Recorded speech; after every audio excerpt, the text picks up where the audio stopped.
Baik, Assalamualaikum warahmatullahi wabarakatuh. Waalaikumsalam warahmatullahi wabarakatuh. Oke, teman-teman mohon maaf ya. Jadi perkuliahannya saya untuk kali ini semoga bisa membahas 4 jaminan ya, 4 jaminan kebendaan yang saya rasa teman-teman sudah bisa memahami ya materi bagan terkait jaminan itu sendiri, yang jaminan umum dan jaminan khusus masih ingat ya? Ingatlah ya, pada saya mengulang lagi nanti teman-teman tidak bisa memahami terkait secara khusus jaminan kebendaan. Oke, kita mulai. Yang pertama adalah tentang gadai. Nah, di bagan yang sudah saya sampaikan sebelumnya, ya bahwa di sini ada 4 jenis jaminan kebendaan. Ya, jaminan kebendaan yaitu yang pertama adalah gadai, yang kedua fidusia, yang ketiga hak tanggungan, yang keempat adalah hipotek. Nah, kalau gadai ya. Gadai teman-teman masih ingat objeknya apa? Ya, gadai. Kira-kira objeknya apa? Benda bergerak atau benda tidak bergerak? Ya, gadai. Halo.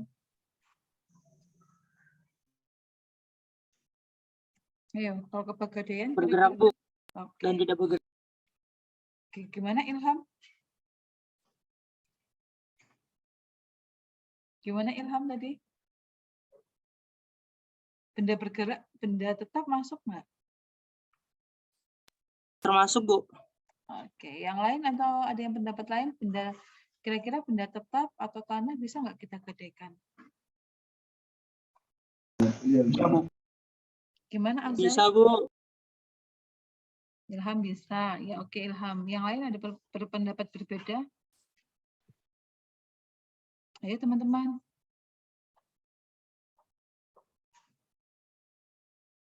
Ada nggak?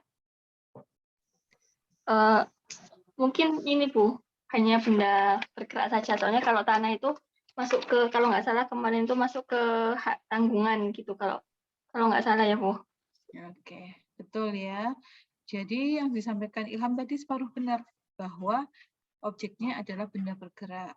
Nah, namun sebagaimana di Ivan disampaikan, tidak termasuk benda tidak bergerak atau benda tetap. Jadi ingat-ingat teman-teman, jadi kalau kita pada konsep hukumnya, jangan kita menggunakan konsep masyarakat ya, karena kadang-kadang kita masih mendengar gadai tanah. Padahal untuk sekarang tidak ada istilah gadai tanah dari segi aspek hukumnya. Nah, gadai itu hanya objeknya adalah benda bergerak. Nah, yang membedakan dengan fidusia apa? Kan pernah saya singgung itu. Kalau misalnya fidusia juga sama-sama benda bergerak, lalu apa yang membedakan dengan gadai?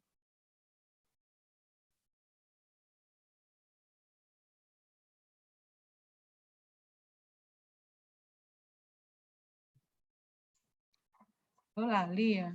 Padahal kan saya ini ya sudah menyampaikan terkait gambaran umum jaminan di mata di perkuliahan sebelumnya. Ini saya sudah jelaskan ya tentang jaminan umum dan jaminan khusus kan di kelas C dan D ini. Halo? Ya sudah Bu. Sudah. Nah, teman-teman, kemarin ya kita pilih ya ada jaminan kebendaan, jaminan kebendaan yang sifat bendanya benda bergerak maupun tidak bergerak. Benda bergerak itu ada fidusia dan gadai. Nah, kalau sama-sama bergerak tidak ada pembedaannya. Lalu apa yang membedakan di antara keduanya? Kalau gadai, objek jaminannya itu harus diserahkan kepada kreditur. Sehingga penguasaan benda atau jaminan itu ada di tangan kreditur. Beda dengan fidusia. Kalau fidusia, objek jaminannya itu masih dikuasai oleh pihak debitur. Sehingga dapat kita lihat di dalam segi prosedural hukum jaminannya, jaminan fidusianya, itu akan lebih ketat dibandingkan gadai. Teman-teman kalau mau mencoba ke tempat pegadaian ya, kalian ingin menggadaikan barang, ya sudah, tinggal bawa barangnya, kalian tunjukkan ke pihak kreditur, sudah barangnya dilihat, dinilai akan mendapatkan kredit berapa, nah sudah diserahkan barang dan uangnya pun langsung bisa diberikan pada hari itu juga. Beda dengan fidusia. Kalau fidusia ada prosedur-prosedur hukum yang harus dilakukan oleh para pihak. Salah satunya adalah menghadap ke notaris untuk membuat suatu perjanjian otentik. Ya, jadi seperti itu. Nah, kalau di dalam pengertian di dalam pasal 1150 KUH Perdata, gadai adalah suatu hak yang diperoleh seorang berpiutang atas suatu barang bergerak. Nah, inti dari pasal ini nanti teman-teman bisa baca ya, bahwa di sini memang gadai itu adalah suatu bentuk jaminan yang mana ada penyerahan suatu barang bergerak kepada seorang kreditur, ya, sehingga ketika debitur itu prestasi, kreditur dapat melakukan eksekusi terlebih dahulu terhadap objek jaminan yang dia kuasai. Ya, jadi kalau udah prestasi diberi peringatan oleh pihak kreditur, tidak ada tanggapan atau tidak ada pelaksanaan prestasi, ya sudah menjadi hak kreditur dalam melunasi hutangnya. Jadi konsepnya sudah itu saja teman-teman. Jadi untuk gadai ya ini. Nah, unsur gadai ada hak seorang berpiutang. Hak seorang berpiutang itu siapa berarti? Kreditur apa debitur? Kreditur, Bu. Kreditur atas barang bergerak. Jadi kalau gadai ya sudah ada hak seorang kreditur atas barang bergerak ya untuk mengambil pelunasan dari barang tersebut. Jadi jatuhnya ketika memang debitur itu prestasi. Nah, seseorang kreditur yang memiliki jaminan gadai ya, maka tentunya dia berposisi sebagai kreditur apa yang didahulukan itu disebut dengan kreditur apa? Preference, Bu. Preference ya. Maka di sini harus didahulukan kecuali biaya lelang untuk barang dan penyelamatan. Jadi ya memang sebelum misalnya ini ya saya berhutang kepada Sukraini gitu ya dengan jaminan emas gitu ya. Dengan jaminan emas digadaikan ke Sukraini, saya menyerahkan emas ke Sukraini. Maka ketika misalnya saya tidak mampu membayar hutang saya kepada Sukraini, nah yang dilakukan Sukraini bukanlah langsung menguasai benda tersebut. Ya, jadi ingat, ketika seseorang memegang jaminan, pada dasarnya, pada konsep hukumnya, tidak diperbolehkan memiliki langsung benda jaminan tersebut. Maka apa yang harus dilakukan? Yaitu dengan cara melakukan eksekusi yang selanjutnya dilakukan pelelangan. Nah, hasil lelang itulah yang nantinya dibuat untuk pembayaran hutang oleh pembayaran hutang yang tidak bisa dilakukan oleh seorang debitur. Nah, seperti itu ya. Jadi itu konsepnya itu teman-teman yang teman-teman pegang. Oke, terus selanjutnya tujuan gadai sama dengan yang saya pernah sampaikan manfaat jaminan ya. Nanti teman-teman simak kembali di situ. Nah, di sini ini ya tujuan jaminan ya untuk memberikan kepastian hukum, perlindungan ya, dan meminta pertanggungjawaban debitur atas pelaksanaan prestasi. Prestasinya apa? Yaitu membayar hutang. Objek gadai.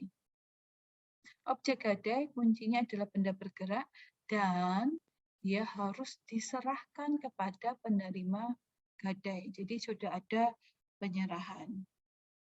Nah, beda dengan hak tanggungan, hak fidusia, dan hipotek, pada dasarnya yang mana kemarin menggunakan asas spesialitas, yaitu adalah objeknya itu adalah objek tertentu dengan dimiliki oleh orang tertentu, maka Kalau di gadai ini, pada dasarnya benda itu tidak harus milik debitur. Sehingga barang milik orang lain pun itu boleh dan sah menurut hukum. Ya, dasarnya bisa kita lihat. Kreditur menurut undang-undang berhak menganggap orang yang memberikan barang gadai sebagai pemilik. Tentu konsep ini lahir dari konsep yang ada di dalam BEZIT. Teman-teman perlu ingat di dalam pasal 19 terkait BEZIT 19. Intinya begini, barang siapa yang menguasai suatu benda bergerak, maka secara hukum ya dia adalah pemiliknya. Ya, jadi siapa yang menguasai barang bergerak, secara hukum dia adalah pemiliknya. Namun memang kalau kita lihat di telah lebih lanjut ya pada dasarnya dilihat lagi penguasaan itu dengan itikat baik ataukah itikat buruk. Tetapi kalau di dalam KUH Perdata di dalam pasal 19 saya lupa ya 19 berapa gitu ya yang tentang basic itu menyatakan bahwa ya yang penting dia menguasai terlebih dahulu. Ya, siapa yang menguasai ya dia adalah pemiliknya.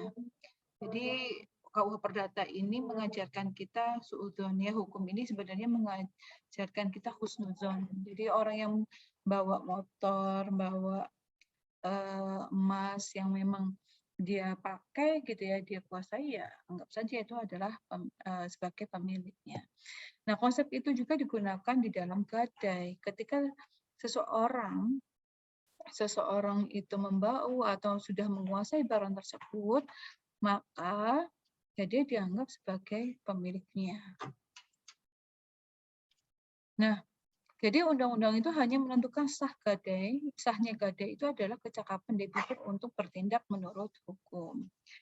Nah, teman-teman kalau misalnya kita ingin tarik lagi ke dalam kasus pidana, sebenarnya banyak permasalahan yang memang di gadai ini kalau kita kaitkan dengan konsep hukum pidana. Kalau di konsep hukum pidana tentunya seseorang yang menerima barang dari orang lain tentunya juga harus tahu apakah itu barang berasal dari itikat baik ataukah buruk. Karena apa? Teman-teman tahu ya di dalam hukum pidana adanya penadahan. Di penadahan itu kan tidak barang siapa yang menerima, menjual gitu ya, menjual dan menjaminkan ya, menerima jaminan itu, maka dia bisa dikenakan tindak pidana. Nah, seperti itu yang menjadi tantangan kalau di gadai itu yang sering kali berpolemik seperti itu. Tapi kalau dari segi perdata tentunya itu tidak bisa ditarik ya karena apa? Ya itu tadi konsep BEZIT itu sendiri. Nah, tapi kalau memang bisa dibuktikan bahwa barang itu berasal dari itikat buruk ya atau dalam arti pencurian, itikat buruk itu kayak pencurian ya, penadahan pencurian, terus apalagi ya kira-kira ya penggelapan. Nah, tentunya tidak bisa ya, itu akan menjadi batal demi hukum. Ini sifat dan asas gadai ya. Sebagaimana sudah saya sampaikan sebelumnya, asas secara umum di dalam jaminan, maka sifat dan asas gadai ini yang pertama perjanjian asosioir. Oke, teman-teman sudah paham ya. Yang kedua, gadai sebagai hak kebendaan. Hak kebendaan kepada siapa? Tentunya kepada kreditur. Di mana kalau orang itu sudah memegang jaminan gadai dan barang dikuasai, maka pihak ketiga pun tidak bisa ya tidak bisa ikut campur ya atau misalnya menagih hak itu dari pihak kreditur. Nah, yang ketiga adalah gadai mempunyai kedudukan preferensi, yaitu adalah kreditur yang harus didahulukan pembayaran piutangnya. Nah, yang keempat, jika debitur pilot pemegang gadai dapat melaksanakan haknya. Maksudnya apa? Dengan cara lelang. Tadi saya sudah bilang, ketika misalnya tidak mampu membayar, gitu ya, maka apa yang bisa dilakukan kreditur terhadap pemegang jaminan, kreditur terhadap objek jaminannya, ya dapat dilakukan pelelangan sehingga hutang yang dimiliki atau piutang yang dimiliki itu bisa lunas. Selanjutnya ada perjanjian gadai yang bersifat real.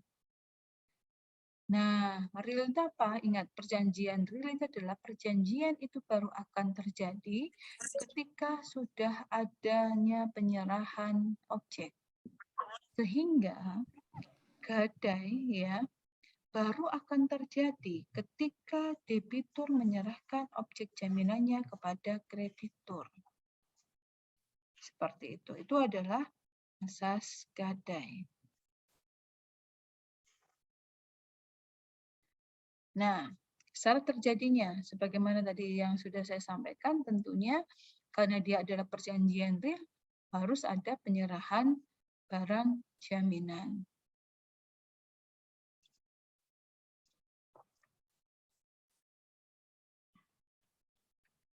Sampai di sini ada yang tanyakan dulu.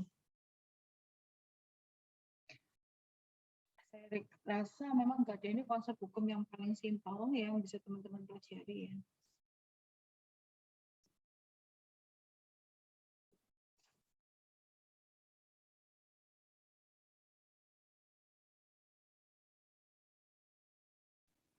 Bu, Yuk.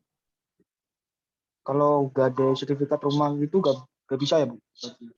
Secara hukum nggak bisa itu. Jadi konsep Oh, iya. bukan lagi gadai. Jadi meskipun misalnya itu dilakukan di pegadaian, tapi konsep hukumnya digunakan kalau itu menggunakan sertifikat tanah, yang mengikatnya secara hukum meskipun itu dilakukan ya sertifikat diserahkan, tapi sebenarnya tidak ada penjaminan apapun di dalam situ. Jadi tidak ada hukum, tidak ada yang memberikan perlindungan dari perbuatan hukum itu. Jadi ketika misalnya ya saya karena misalnya saya pinjam ke Azel nih, udah saya serahkan sertifikat saya ke Azel. Terus tiba-tiba karena saya adalah debitur yang bisa katakan nakal gitu ya, saya di pertengah perjalanan menyampaikan saya minta sertifikat saya kembali. Kalau Azel tidak menyerahkan, maka bisa saya menyatakan bahwa Azel melakukan apa itu ya namanya ya, karena menguasai barang yang saya nggak tahu segi pidananya apa yang disebut, menguasai barang yang bukan miliknya. Bisa jadi seperti itu karena apa? Dari segi aspek perdata tidak ada yang namanya ya sertifikat tanah itu dijaminkan secara gadai atau diserahkan gitu ya. Tidak ada hukum yang memberikan perlindungan dari perbuatan hukum itu. Jadi ketika misalnya ingin menjaminkan tanah, maka ya dengan mengikuti apa prosedur hukumnya siapa, yaitu adalah prosedur hukum hukum hak tanggungan yang mana objeknya adalah tanah. Maka dari itu di awal teman-teman saya sudah ingatkan, tolong disimak baik-baik dan dipahami bagian yang sudah saya berikan kemarin karena itu yang bisa memberikan gambaran teman-teman terkait hukum jaminan. Ya, begitu Azel. Jadi kalau gadai secara hukum hanya berpusat pada apa tuh namanya? hanya untuk objek bergerak. Benda bergerak, ya. Ada lagi? Saya. Oke, Wahyu.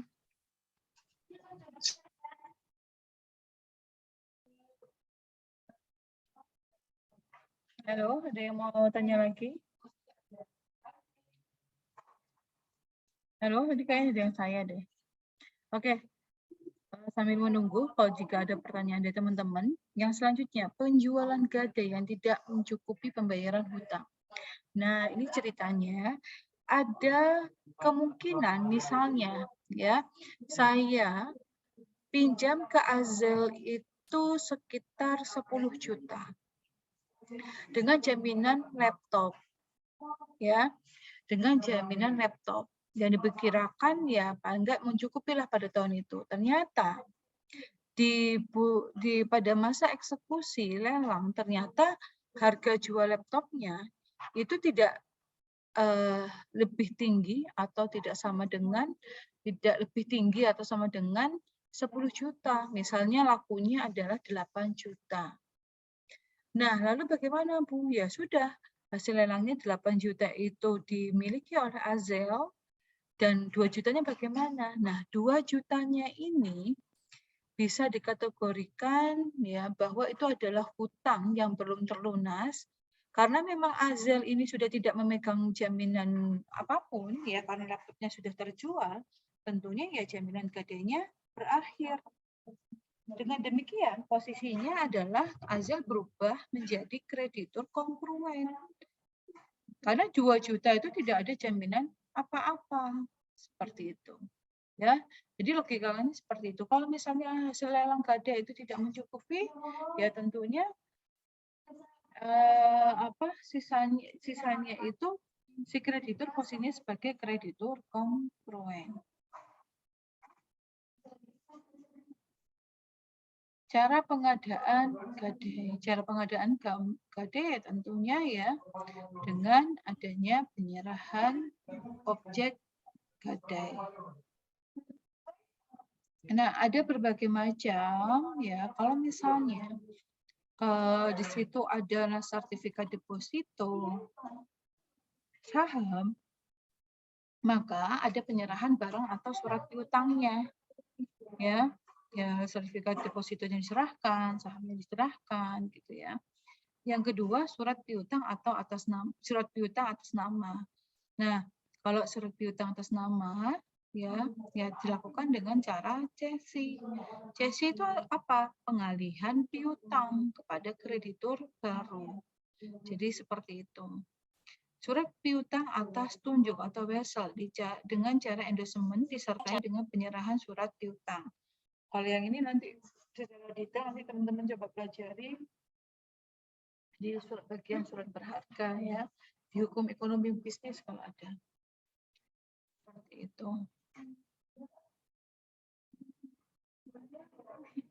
Hak pemegang gadai apa saja?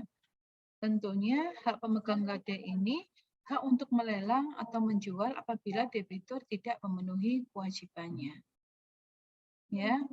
Ya, apapun itulah sebenarnya teman-temannya. Pada konsepnya ya kalau orang memegang jaminan, dia dapat melakukan pelelangan atau menjual pada pihak ketiga ketika debitur itu uang prestasi.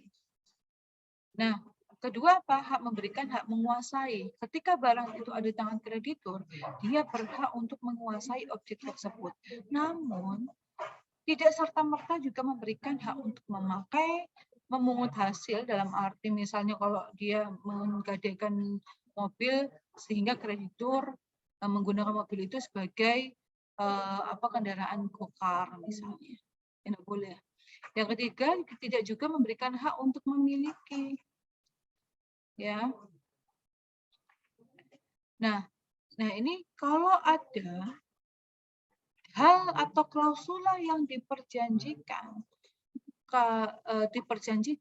ya, misalnya kalau debitur tidak mampu membayar, maka kreditur akan menjadi pemiliknya. Sebagaimana saya sampaikan di awal, itu tidak boleh. Sehingga kalau itu diperjanjikan pun akan batal demi hukum. Ya, itu. Yang ketiga adalah mendapatkan kembali pengembalian ongkos-ongkos yang telah dikeluarkan untuk penyelamatan barang gadai. Jadi ketika misalnya tadi saya menjaminkan laptop, maka kreditur saya tadi berhak menagih ongkos-ongkos di dalam pemeliharaan selama objek itu dikuasai oleh pihak kreditur. Selanjutnya menahan barang gadai sampai pemberi gadai membayar semua hutang. Ya ini tentu ya, tentunya seperti itu. Kewajiban pemegang gadai apa? Bertanggung jawab atas hilangnya atau merosotnya barang yang digadaikan jika terjadi atas kesalahannya. Yang kedua, tidak mempergunakan barang gadai. Ya. Yang ketiga, memberitahukan kepada pemberi gadai jika akan menjual barang gadai. Jadi memang harus ada informasi yang tersampaikan kepada debitur ketika memang debitur ini ingin melakukan pelelangan. Yang keempat, memberikan perhitungan. Jadi hasil lelang itu berapa? Misalnya tadi ternyata hasil lelang motor tadi ada 12 juta. maka 10 juta untuk pembayaran kepada pihak kreditur, 2 juta dikembalikan ke saya. Jadi seperti itu. Jadi memang harus jelas perhitungannya. Apakah rugi, dijual rugi, dilelang rugi, ataukah untung. Nah, selanjutnya menyerahkan kelebihan hasil penjualan kepada debitur. Itu sudah saya jelaskan ya. Mengembalikan barang gadai jika ternyata si debitur ini mampu membayar hutang pada kreditur. Berakhirnya gadai. Nah, ini juga teman-teman ingat. Baik gadai, fidusia, hak tanggungan, hipotek, itu alasan berakhirnya perjanjian itu sama aja. Yang pertama apa? Utang itu telah dibayar lunas. Oke, kalau hutangnya lunas, ya tentunya perjanjian jaminan itu hapus. Yang kedua, dilepaskannya barang gadai secara sukarela. Ini kreditur sudah, debitur ini saya kembalikan objekmu, sudah nggak usah pakai sudah saya nggak perlu ada jaminan lagi. Nah, itu berarti gadai itu pun juga berakhir. Yang ketiga, barang gadai itu musnah atau hilang, ya. Jadi itu. Jadi terbayarnya hutang, pelepasan secara sukarela, musnahnya barang atau hilangnya barang. Yang keempat, karena suatu sebab pemegang gadai menjadi pemilik dari barang gadai. Ya, jadi seperti itu. Sampai di sini ada yang ditanyakan. Nah, yang keempat ini maksudnya apa? Karena suatu sebab pemegang gadai menjadi pemilik dari barang gadai. Teman-teman ingat tentunya adanya suatu pencampuran, berakhirnya suatu perikatan itu karena adanya pencampuran. Nah, ini terjadi di dalam posisi yang keempat.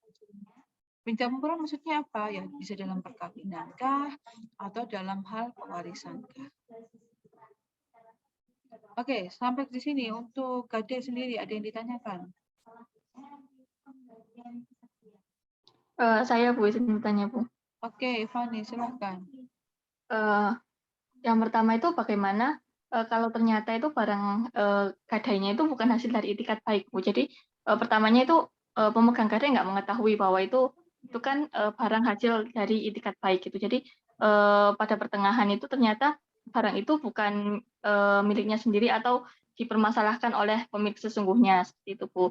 Terus yang kedua itu apakah berarti kalau gadai ini nggak ada ini ya Bu, jangka waktunya tertentu gitu ya. Jadi selama bisa melunasi maka gadai itu bisa selesai gitu Bu. Oke. Mungkin itu aja gitu ya. Baik. Terima kasih. Terima kasih, Fani. Jadi saya jawab yang kedua dulu ya. Apakah ada jangka waktunya? Jangka waktunya itu pada dasarnya memang sesuai dengan perjanjian pokoknya. Kalau memang diperjanjikan pendek 4 bulan, ya oke. Jaminan gadainya 4 bulan.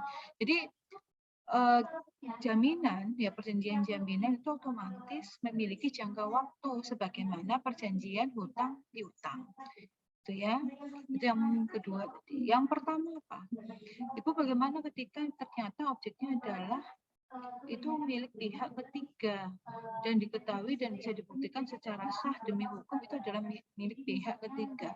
Maka dari itu perjanjian jaminan gadai itu adalah hapus. Kenapa seperti itu? Karena tentunya teman-teman ingat cara sah perjanjian itu apa? Ada kausa yang halal. Kausa yang halal itu seperti apa? Tentunya kausa yang halal itu pun meliputi aturan-aturan hukumnya, di mana termasuk legalitas dari objek tersebut. Kalau itu memang adalah barang curian, ya atau barang milik orang lain, tentunya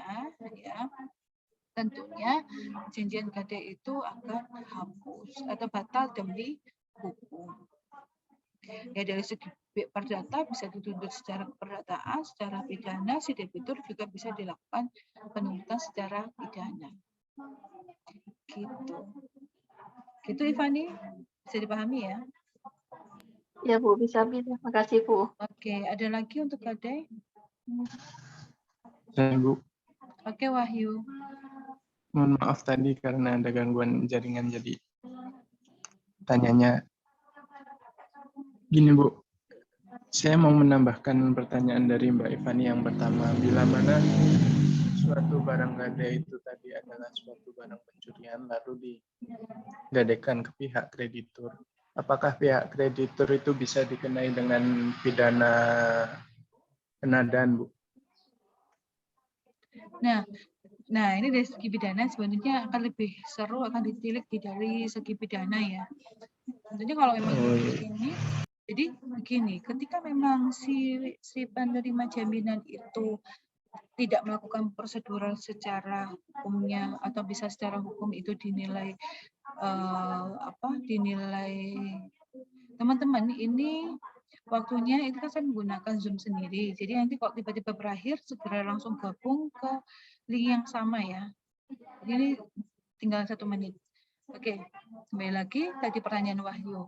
Jadi ketika misalnya itu apakah bisa dilakukan atau dilakukan penadahan misalnya dari segi pidana, bisa jadi jika ternyata prosedural di awal itu ya prosedural di awal atau bisa dilihat adalah bahwa si penerima gadai itu dinilai bahwa prosedurnya sudah sesuai prosedur hukumnya sehingga tahu bahwa itu benar-benar milik si debitur, maka bisa dibebaskan asalkan dia tidak memenuhi unsur-unsur pidana tersebut. Tetapi kalau misalnya ternyata si si penerima gadai itu ya tidak menyelidiki terlebih dahulu ya, tidak memiliki terlebih dahulu objek gadai yang diserahkan kepadanya. Dalam arti mengetahui enggak ini objeknya beneran objek yang dimiliki atau tidak. Gitu. Ya. Begitu Wahyu.